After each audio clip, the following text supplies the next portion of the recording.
Good morning friends. आज हम vector के दूसरा क्लास डिस्कस करेंगे, जिसमें पिछले क्लास में हम वेक्टर का इंट्रोडक्शन देखे थे। आज हम उसको कंटिन्यू करते हैं फिजिकल क्वांटिटीज। तो वेक्टर को समझने से पहले अगर हम बैक में जाते हैं तो फिजिकल क्वांटिटी को ओवरव्यू के रूप में देखते हैं। तो फिजिकल क्वांटिटी को डायरेक्शन के आधार पर दो पार्ट में हम डिवाइड करते हैं। एक पार्ट जिसको हम वेक्टर क्वांटिटी कहते हैं और दूसरे पार्ट जिसको स्केलर क्वांटिटी कहते हैं। ये हम डिवीजन जो है on the basis of a direction. अब जनरली अगर हम वेक्टर के डिफिनीशंस को देखें तो वेक्टर के डिफिनीशंस में ये आपको लिखा हुआ मिलेगा कि that quantity which has both magnitude and direction। तो ये लिखा होता है कि वेक्टर वह क्वांटिटी होता है जिसके पास मैग्नीट्यूड और डायरेक्शन दोनों होता है। तो अब सवाल ये आता है कि वेक्टर एक ऐसा फिजिकल क्वांटिटी है जिसके पास मैग्नीट्यूड भी हो और डायरेक्शन भी हो। तो किसी फिजिकल क्वांटिटी के पास डायरेक्शन हो, इसका रियल मीनिंग क्या है? और scalar quantity the physical quantity which has only magnitude and no directions। मतलब ऐसा क्वांटिटी जिसके पास केवल मैग्नीट्यूड हो, डायरेक्शन नहीं हो, उसको हम स्केलर क्वांटिटी कहेंगे। तो किसी फिजिकल क्वांटिटी के पास डायरेक्शन नहीं हो, इसका मीनिंग क्या हो? तो कभी कभी लोग स्टूडेंट कंफ्यूज कर जाते हैं कि उनके पास डायरेक्शन हो, एक ऐसा फिजिकल क्वांटिटी जिसके पास डायरेक्शन हो, एक ऐसा फिजिकल क्वांटिटी जिसके पास डायरेक्शन नहीं हो। तो ये पास होने का मीनिंग क्या है? उसके पास डायरेक्शन है, इसका क्या मीनिंग? क्या उसके बैंक अकाउंट में डायरेक्शन है, या उसके घर में डायरेक्शन है, या अगर डायरेक्शन है तो फिजिकल क्वांटिटी के पास कहाँ है डायरेक्शन? ये थोड़ा कंफ्यूजिंग स्टेटमेंट है। तो इस कंफ्यूजन को हम हमेशा के लिए आज दूर करेंगे। In real meaning vector quantity हम उस फिजिकल क्वांटिटी को कहते हैं जो न्यूमेरिकल वैल्यू पे डिपेंड करता हो, जो यूनिट पे डिपेंड करता हो, और जो डायरेक्शन पर डिपेंड करता हो। यानी कि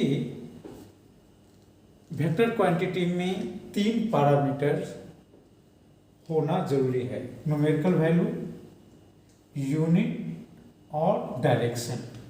और तीनों में से कोई भी पैरामीटर अगर हम चेंज कर देते हैं तो हमारा रिजल्ट, हमारा आउटपुट चेंज हो जाएगा। स्केलर क्वांटिटी को अगर देखें तो स्केलर क्वांटिटी में मात्र 2 ही पैरामीटर्स होगा, एक न्यूमेरिकल वैल्यू और एक यूनिट। स्केलर क्वांटिटी डायरेक्शंस पर निर्भर नहीं करेगा। मीन्स स्केलर क्वांटिटी को अगर हम चेंज करना चाहें तो अपने पास 2 रास्ते हैं, या तो हम न्यूमेरिकल वैल्यू चेंज कर दें या यूनिट चेंज कर दें, या आप दोनों चेंज कर सकते हैं, फिर वो चेंज हो जाएगा। वेक्टर क्वांटिटी को चेंज करने के लिए आपको न्यूमेरिकल वैल्यू चेंज करना पड़ सकता है, यूनिट चेंज करना पड़ेगा, डायरेक्शन चेंज करना पड़ेगा, या इन तीनों में से किसी दो को आप चेंज कर सकते हैं या तीनों चेंज कर सकते हैं। ये आपके पास ऑप्शन है चेंज करने के लिए। तो फॉर एग्जाम्पल हम उदाहरण के लिए अगर देखें तो 5 न्यूटन अपवार्ड, ये 5 न्यूटन फोर्स का यूनिट है और अपवार्ड ये डायरेक्शंस बता रहा है कि 5 न्यूटन किसी वस्तु पर फोर्स लग रहा है, बल लग रहा है ऊपर की दिशा में। तो इसमें देखिए 3 पैरामीटर है। एक तो 5 ये n है, मतलब न्यूमेरिकल वैल्यू है। एक u ये यूनिट है और ये अपवार्ड या इसको टुवर्ड्स अपवार्ड बोलेंगे, ये डायरेक्शन है। इनमें से तीनों में से किसी को अगर चेंज कर देंगे तो हमारा रिजल्ट चेंज हो जाएगा। 5 न्यूटन की जगह हम 4 न्यूटन बोलेंगे तो हमारा रिजल्ट चेंज हो जा रहा है। अगर हम न्यूटन की जगह 5 डायन बोले तो फिर रिजल्ट अलग होगा। अगर अपवार्ड के जगह हम डाउनवार्ड बोले रिजल्ट अलग होगा। या किसी दो को चेंज कर दे तो पर भी ये चेंज हो जाएगा। 5 kg शुगर में हम या तो 5 की जगह 4 kg बोले या kg की जगह हम 5, अगर हम 5 बोले और ग्राम कर दिए, यूनिट को चेंज कर दिए, तो दोनों में देखेंगे कि आप डिफरेंसेस आ रहे हैं।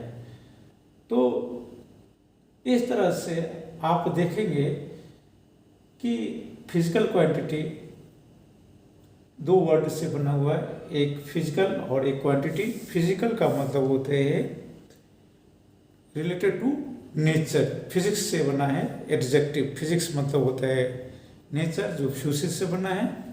और quantity which can be measured, तो एक ऐसा क्वांटिटी जिसको मेजर कर सकते हैं। और अगर हम डायरेक्शंस के बेसिस पे देखें तो हम स्केलर और वेक्टर्स में डिवाइड करते हैं। हाँ, एक तीसरा भी क्वांटिटी होते हैं जो बहुत कम हम यूज करते हैं, उसका क्वांटिटी का नाम है टेंसर। तो एक ऐसा क्वांटिटी जो न तो 100% वेक्टर होता है और जो न तो 100% स्केलर क्वांटिटी होता है। इसका क्या मतलब, न तो वो वेक्टर क्वांटिटी है और न ही वो स्केलर क्वांटिटी। इसका मतलब ये हुआ कि समटाइम्स वो स्केलर की तरह बिहेव्स करेगा और समटाइम्स वो वेक्टर की तरह बिहेव करेगा। यानी कि ज़रूरत होने पे वो स्केलर की तरह यूज होगा और ज़रूरत पड़ेगा तो वो वेक्टर्स की तरह यूज होगा। कंप्लीट न तो वो स्केलर कह सकते हैं उसको, न कंप्लीट वो वेक्टर कह सकते हैं। आप इसको connecting link between scalar and vector कर सकते हैं। ये इसमें दोनों का प्रॉपर्टी होगा, यानी कि स्केलर वाला भी प्रॉपर्टी होगा और इसको वेक्टर वाला भी प्रॉपर्टी होगा, जिसको हम टेंसर कहेंगे। लेकिन हमारा जो इनमें से मेन जो फोकस रहेगा वो हम वेक्टर क्वांटिटी पर ही फोकस करेंगे। और लेकिन साथ में हम स्केलर क्वांटिटी और टेंसर को भी स्टडी में रखेंगे।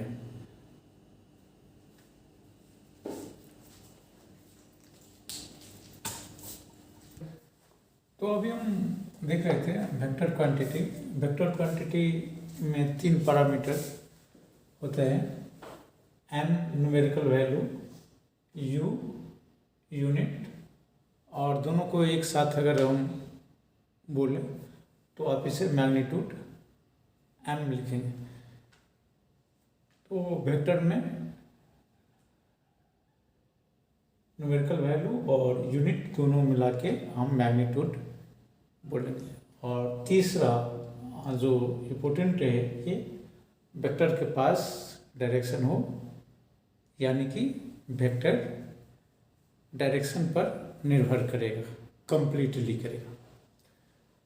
फॉर एग्जाम्पल के लिए अगर हम लें 5 न्यूटन अलॉन्ग अपवर्ड डायरेक्शन, तो ये जो आप फिजिकल क्वांटिटी देख रहे हैं 5 न्यूटन अलॉन्ग अपवर्ड डायरेक्शन, ये फोर्स है, बल है। बल का हम एग्जाम्पल लिए हैं। तो इसमें देख रहे हैं जो आप 5 लिखा हुआ है ये n है, न्यूमेरिकल वैल्यू है। और ये जो न्यूटन देख रहे हैं स्मॉल लेटर से स्टार्ट है, तो ये यूनिट है, ये न्यूटन का नाम नहीं है, ये फोर्स का यूनिट है। अगर हम न्यूटन का नाम लिखें तो कैपिटल लेटर से स्टार्ट होगा, कैपिटल एन होगा, और अगर स्मॉल एन से स्टार्ट करते हैं तो ये बल का यूनिट है। इसे हम यूनिट एंड डायमेंशन में देखें। अलोंग अपवर्ड डायरेक्शन जो ये देख रहे हैं, ये डायरेक्शन को इंडिकेट करता है। तो देखिए, एक बल्ब को लिखने के लिए इतना बड़ा सेंटेंस आप देख रहे हैं, 5 न्यूटन अलोंग अपवर्ड डायरेक्शन। तो ये जो तरीका है ये बहुत कॉम्प्लिकेटेड और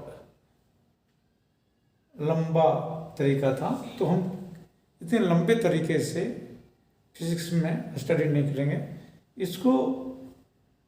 इसके लिए ज़रूरत पड़ा कि वेक्टर को कैसे रिप्रेजेंट करेंगे, तो दो ऑप्शन आया वेक्टर को रिप्रेजेंट करने के लिए। पहला कि हम उसको सिंबॉलिक रूप में कैसे राइटिंग करेंगे, मैथमेटिकली हम सिंबल में कैसे करेंगे, क्योंकि इतने लंबे डायरेक्शंस, इतने लंबे न्यूटन्स को शॉर्टकट में हम कैसे लिखेंगे। तो पहला तरीका ये कि हम सिंबल में कैसे लिखें वेक्टर को,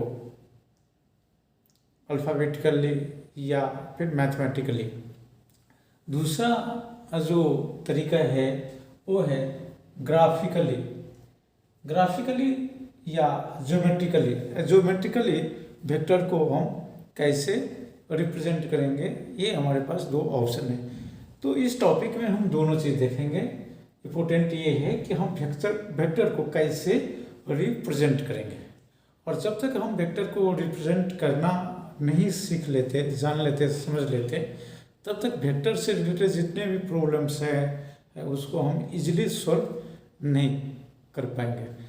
तो कंसंट्रेट होकर के हम पहले एक एक करके देखेंगे कि हम राइटिंग के लिए कैसे करते हैं और ग्राफिकली वेक्टर को कैसे रिप्रेजेंट करेंगे। तो इसको आप नोट कर। तो हम पहले पार्ट में देखेंगे graphically representation of a vector. Vector को ग्राफ के फॉर्म में हम कैसे रिप्रेजेंट करेंगे, या आप इसको ज्योमेट्रिकली कर सकते हैं, ज्योग्राफी के फॉर्म में वेक्टर को कैसे रिप्रेजेंट करेंगे। तो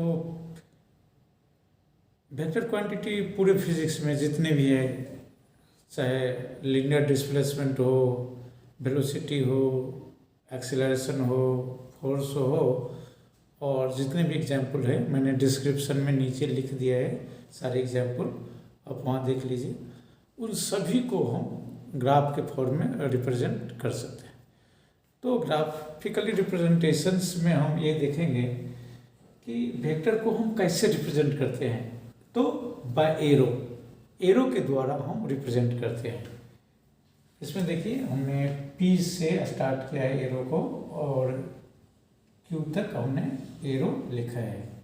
तो एरो, और दूसरा भी तरीका है, आप इसे डायरेक्ट लाइन सेगमेंट से कर सकते हैं। तो डायरेक्ट लाइन सेगमेंट का क्या मतलब हुआ? लाइन सेगमेंट का मतलब ये हुआ कि ये सिंपली एक लाइन होगा और सेगमेंट का मतलब उस लाइन का एक पार्ट होगा, और आप बीच में इसे एरो लगा सकते हैं। तो कोई ज़रूरी नहीं है कि आप एंड पे ही एरो का सिंबल लगाएं, आप बीच में भी एरो का सिंबल लगा सकते हैं। इसे कहते हैं डायरेक्ट लाइन सेगमेंट, या कोई राइटर इसे एरोड लाइन बोलते हैं, मतलब लाइन विथ एरो, मतलब लाइन में अगर एरो लगा हुआ हो तो एरोड लाइन बोलते हैं। तो हम बोलेंगे कि अगर वेक्टर को कैसे रिप्रेजेंट करते हैं ग्राफिकली, तो हम बोलेंगे एरो के द्वारा रिप्रेजेंट करते हैं, या डायरेक्ट लाइन सेगमेंट के द्वारा रिप्रेजेंट करते हैं, या एरोड लाइन विथ एरो के साथ हम रिप्रेजेंट करते हैं। इम्पोर्टेंट ये है कि इस एरो में दो पार्ट दिख रहे हैं, लेकिन इसका 3 पार्ट बहुत मेजर है इस एरो का। वो पहला जिसे हम पहला जहाँ से एरो स्टार्ट होता है, जहाँ से एरो स्टार्ट होता है उसको हम बोलते हैं इनिशियल पॉइंट, या उसको हम बोलते हैं टेल। ये टेल बहुत ही पॉपुलर वर्ड है, ज़्यादातर राइटर या टीचर्स इसको टेल ही बोलते हैं। तो टेल। तीसरा इसको ओरिजिन भी बोल सकते हैं, और कहीं कहीं आपको स्टार्टिंग पॉइंट के नाम से भी इसको जानते हैं। तो इस इनिशियल पॉइंट, टेल, ओरिजिन और स्टार्टिंग पॉइंट के नाम से इसके टेल को हम जानते हैं। अगला जो जहाँ इंड होता है, जहाँ एरो लगा हुआ है, इस पॉइंट का भी नाम है, इस पॉइंट का नाम है फाइनल पॉइंट, या इसको हेड बोलते हैं। ये बहुत ही पॉपुलर वर्ड है हेड, और इसको टर्मिनल बोलते हैं, या किसी किसी राइटर में आपको इसको टर्मिनस के नाम से भी मिलेगा, और इसको एंडिंग पॉइंट बोलते हैं।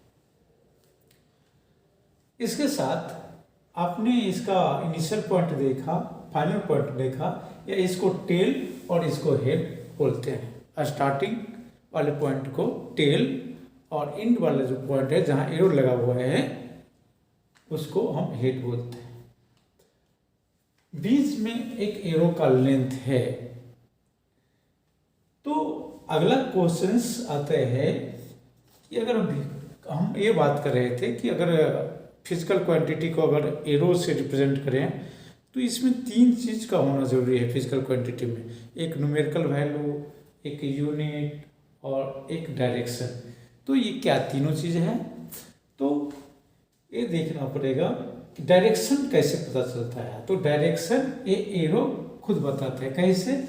टेल टू हेड जो होगा वो डायरेक्शन को बताएगा। इस बोर्ड में अगर हम इसको ईस्ट मान लें तो ये ईस्ट होगा, ईस्ट। अगर हम नॉर्थ मान लें, साउथ मान लें, वेस्ट मान लें तो ये ईस्ट हो जाएगा। तो ये टेल टू हेड की तरफ अगर हम मूव करते हैं तो ये वेक्टर का डायरेक्शन को इंडिकेट करता है। मैग्नीट्यूड, मैग्नीट्यूड कैसे पता चलेगा? मैग्नीट्यूड में दोनों अगर न्यूमेरिकल वैल्यू यानी यूनिट, ये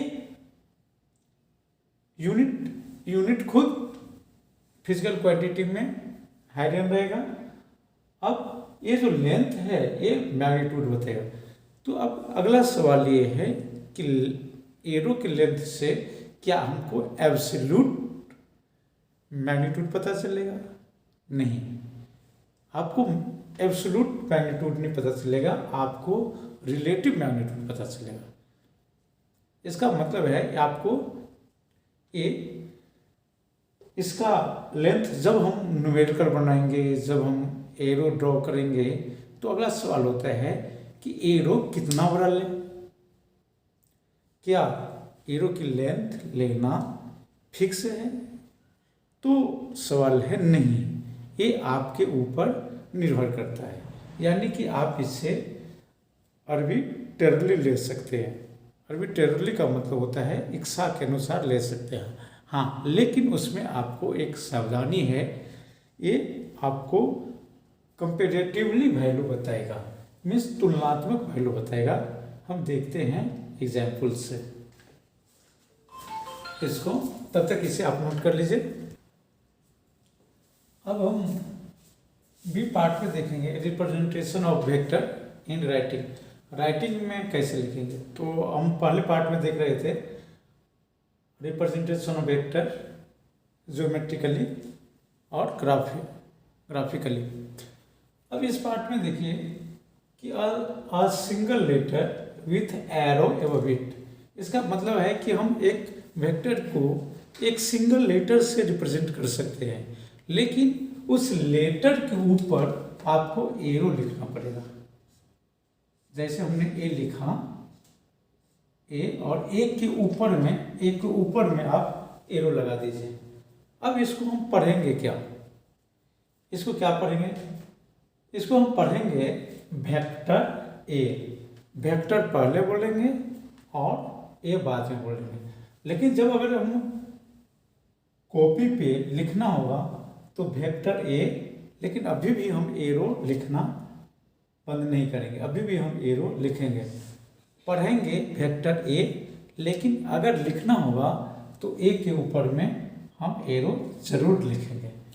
कभी कभी अगर वेक्टर का नाम हम असाइन नहीं करेंगे, फिक्स नहीं करेंगे, तो हम टेल पे जो पॉइंट होगा वेक्टर का, टेल पे पॉइंट पी है और हेड पर जो पॉइंट क्यू है, उसके नाम से भी वेक्टर को जान सकते हैं। ऐसे कंडीशन में हम वेक्टर को 2 लेटर से भी रिप्रेजेंट कर सकते हैं।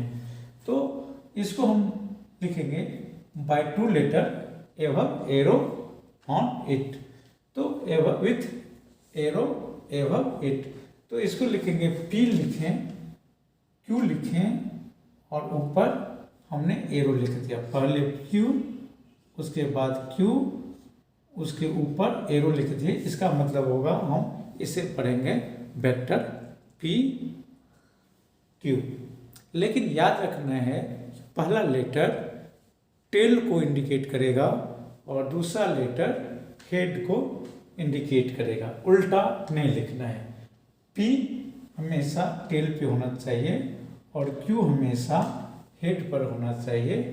तो वेक्टर क्यू क्यू का मतलब हुआ कि वेक्टर का टेल पी पर है और वेक्टर का हेड क्यू पर है।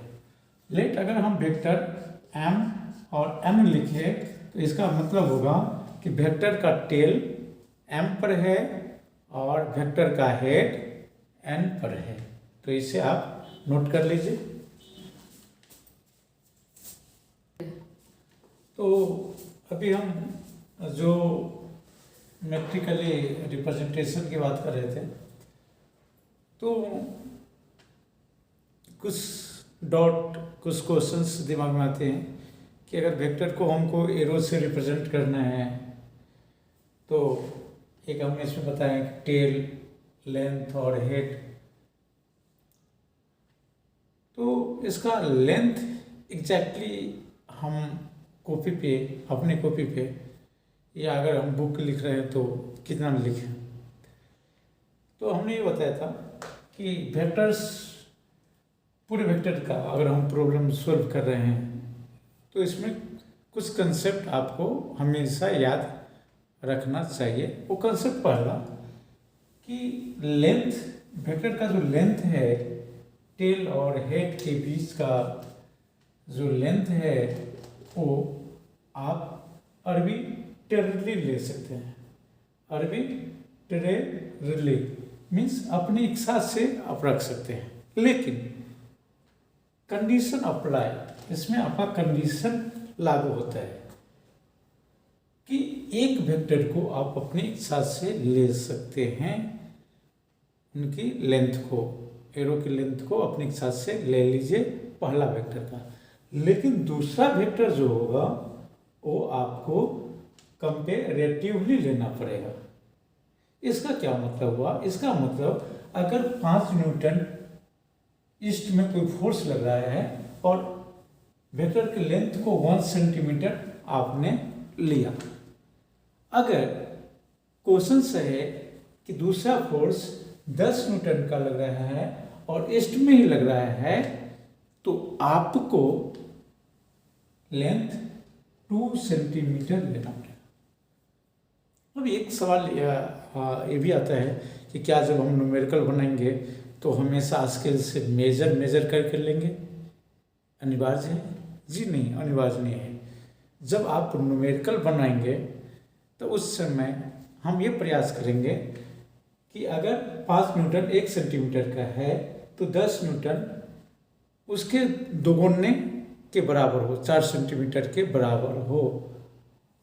अगर हम 5 न्यूटन को 1 सेंटीमीटर लेंगे तो 10 न्यूटन को 2 सेंटीमीटर लेना पड़ेगा। लेकिन अगर लगभग भी है तो चलेगा। अगर 5 न्यूटन को 2 सेंटीमीटर से हम रिप्रेजेंट कर रहे हैं तो 10 न्यूटन को 4 सेंटीमीटर से रिप्रेजेंट हमको करना चाहिए। लगभग भी रहेगा तो चलेगा, न्यूमेरिकल में लगभग भी रहेगा तो चलेगा, लेकिन लगभग होना चाहिए। हाँ, अगर हम बुक लिख रहे हैं, अगर हम कंप्यूटर से डिजाइन कर रहे हैं तो हमको एग्जैक्ट लेना पड़ता है और लेना चाहिए। दूसरा, इसमें एक पॉजिटिव है कि किसी भी वेक्टर को आप कहीं भी ले जा सकते हैं। कोई ज़रूरी नहीं है कि हम पेज के लेफ्ट में लिखें या राइट में लिखें, या अगर आपने लेफ्ट में लिख लिया, अगर दोबारा लिखना है तो 2 कंडीशंस को फॉलो करना पड़ेगा। कि आप हमेशा याद रखिए कि एक बार एक वेक्टर को अगर आपने 1 सेंटीमीटर से लिखा, उसी सवाल को अगर दूसरे जगह लिखना पड़ रहा है तो हम 1 सेंटीमीटर ही लिखें। मतलब आप किसी वेक्टर को, जो वेक्टर दिया हुआ है उसके लेंथ को आप चेंज नहीं कर सकते हैं। You have no right to change the length of a vector. अगला सवाल ये है कि वेक्टर को आप अपने पेपर पे कहीं मूव कर सकते हैं। इंडिया से आप जापान ले जा सकते हैं वेक्टर को, लेकिन याद रखना है कि वेक्टर की लेंथ चेंज न हो और वेक्टर का जो डायरेक्शन हो वो चेंज न हो।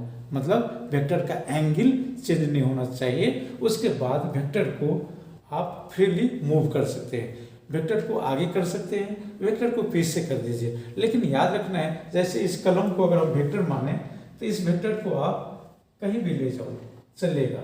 याद रखना है कि इसका लेंथ इतना ही हो और ये डायरेक्शन चेंज न करे। अगर वेक्टर ऐसे हैं तो इस वेक्टर को हम यहाँ ले जा सकते हैं, लेकिन याद रहे इसका लेंथ चेंज ना हो और इसका डायरेक्शन चेंज ना हो। इसको हम कहीं भी बोर्ड पे ले जा सकते हैं। अगर ये वेक्टर है मेरा तो कहीं भी ले जा सकते हैं। इसका डायरेक्शन चेंज नहीं होना चाहिए, या आप कह सकते हैं इसका एंगल चेंज नहीं होना चाहिए और इसका डायरेक्शन चेंज नहीं होना चाहिए, इसका मैग्नीट्यूड चेंज नहीं होना चाहिए, इसका लेंथ चेंज नहीं होना चाहिए। और आप इसे